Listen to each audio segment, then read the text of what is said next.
हूँ।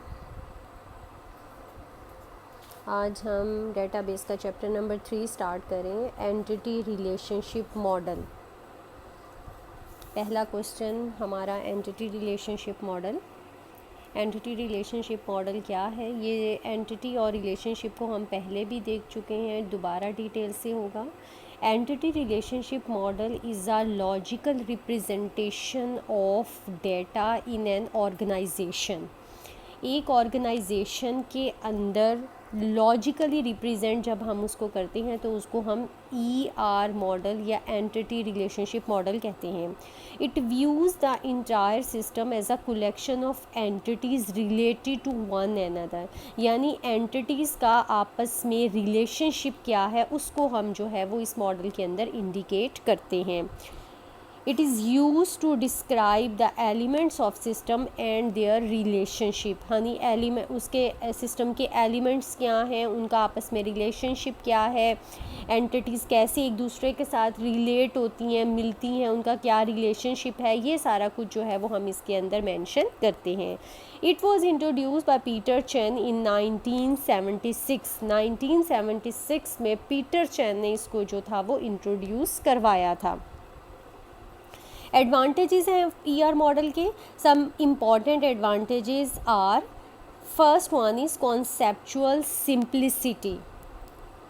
ER model represents the conceptual of a database along with its entities and relationships in an easy way। जहाँ conceptual की बात आ जाती है वहाँ उसके structure की बात आ जाती है कि उसके अंदर कौन सी entities हैं, उसके क्या attributes हैं, उसका क्या relationship है, तो ये सारा कुछ जो है ये इसके अंदर आ जाता है। इसीलिए वो कह रहा है कि entities और relationship को एक easy way में जो है वो एक्सप्लेन किया जाता है। It becomes even easier to create and manage the complex database designs by using ER model. यानी ये बहुत आसान हो जाता है जब हम ER मॉडल की मदद से उसको सिंपलेस्ट वे में जो है वो डिफ़ाइन कर लेते हैं। Second one is visual representation. ER model provides a visual representation of data and the relationship among data। वो कह रहा है डेटा और उनका आपस में रिलेशनशिप क्या है उसको उसकी जो है ये विजुअल रिप्रेजेंटेशन भी जो प्रोवाइड करता है। It enables database designers, programmers, users to understand data easily, यानी डाटा को इजीली, डेटाबेस को जो है वो इजीली डिस्क्राइब करता है, उसके वो डाटा और उनके आपस में रिलेशनशिप को जो है वो एक्सप्लेन करता है। तो विजुअल रिप्रेजेंटेशन जो है वो ER विजुअल रिप्रेजेंटेशन है कि उसके एंटिटीज़ ड्रॉ करके उनका आपस में रिलेशनशिप जो बयान किया जाएगा तो वो बहुत ज़्यादा ईजी वे में जो है वो एक्सप्लेन हो सकेगा। Effective communication tool.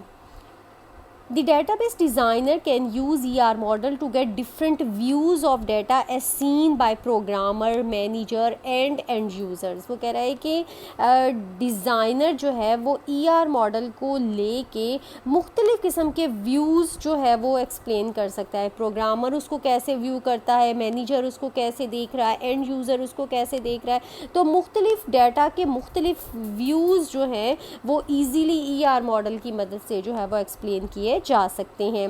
ER model works as an effective communication tool to integrate these views, यानी इसकी इंटीग्रेशन के लिए, उसको एक्सप्लेन करने के लिए ER मॉडल जो है वो बहुत ही बेस्ट कम्युनिकेशन टूल है।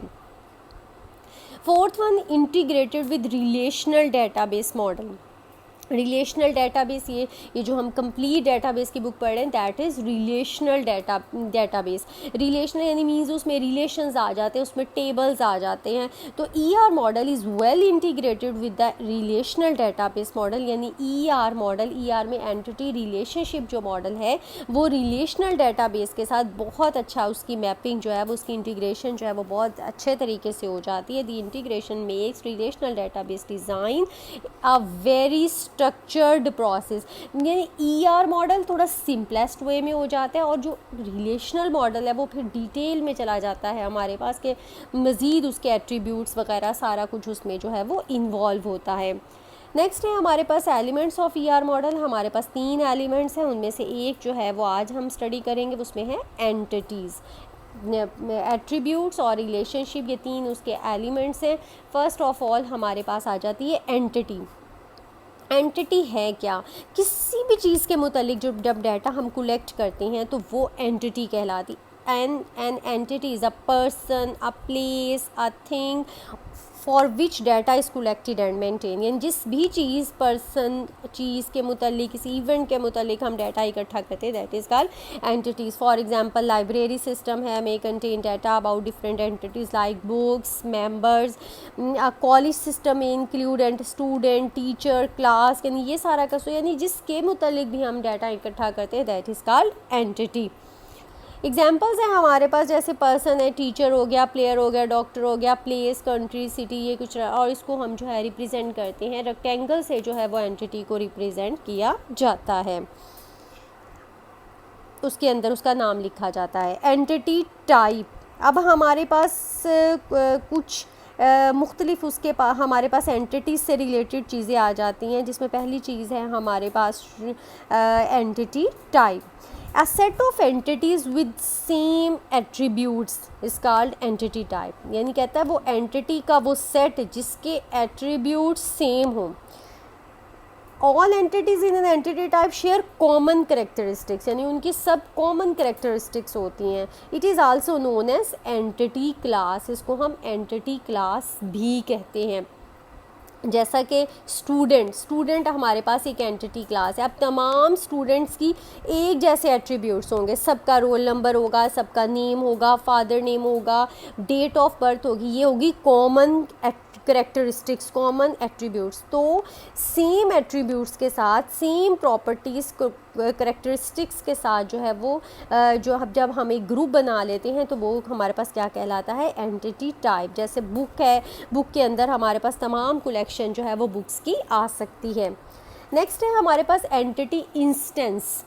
इंस्टेंस उस एंटिटी टाइप का एक अकरेंस को कहते हैं। A member of an entity class is known as entity instance। यानी उस पूरी एक जो हमारे पास एंटिटी क्लास है उसमें से एक अकरेंस जो है वो क्या कहलाएगी? हमारे पास एंटिटी इंस्टेंस कहलाएगी। It is also known as entity occurrence. And each entity instance of an entity type has its own value for each instance। For example, student हमारे पास एंटिटी टाइप है, तो उसमें से एक इंस्टेंस मीन्स अब्दुल्ला या अली या उस्मान, कोई एक आपके पास जो है वो अकरेंस जो है वो एंटिटी इंस्टेंस कहलाएगी। तो एंटिटी टाइप कॉमन करेक्टरिस्टिक्स को लेके जो एक ग्रुप बनता है, दैट इज़ कॉल्ड, एंटिटीज़ का सेट जो होता है वो एंटिटी टाइप कहलाता है। और उसमें से कोई एक मेंबर जो होता है या एक अकरेंस जो हमारे पास होती है, that is called entity instance. Last one है हमारे पास entity set. A set of all entities of a particular entity type in the database at a given point of time is called entity set। वो कह रहा है तमाम entities का set of a particular entity type. Entity type जैसे हमने पढ़ा जिसमें कॉमन कैरेक्टरिस्टिक्स हैं, वो सारे किसी एक गिवन पॉइंट ऑफ टाइम जो है वो पर जो है वो हमारे पास वो एंटिटी सेट कहलाएगा। इन अदर वर्ड्स आप ये समझ लें, एंटिटी टाइप और एंटिटी सेट आपस में बहुत रिलेट करते हैं, ऑलमोस्ट एक ही तरह की चीज़ है। For example, an entity set student may consist of all students in the university. Another entity set teacher may consist of all teachers in the university. यानी एक स्टूडेंट का सेट है हमारे पास, उसमें तमाम स्टूडेंट यूनिवर्सिटी के आ जाएंगे, या टीचर का सेट है तो हमारे पास तमाम टीचर्स जो हैं उसके अंदर आ जाएंगे।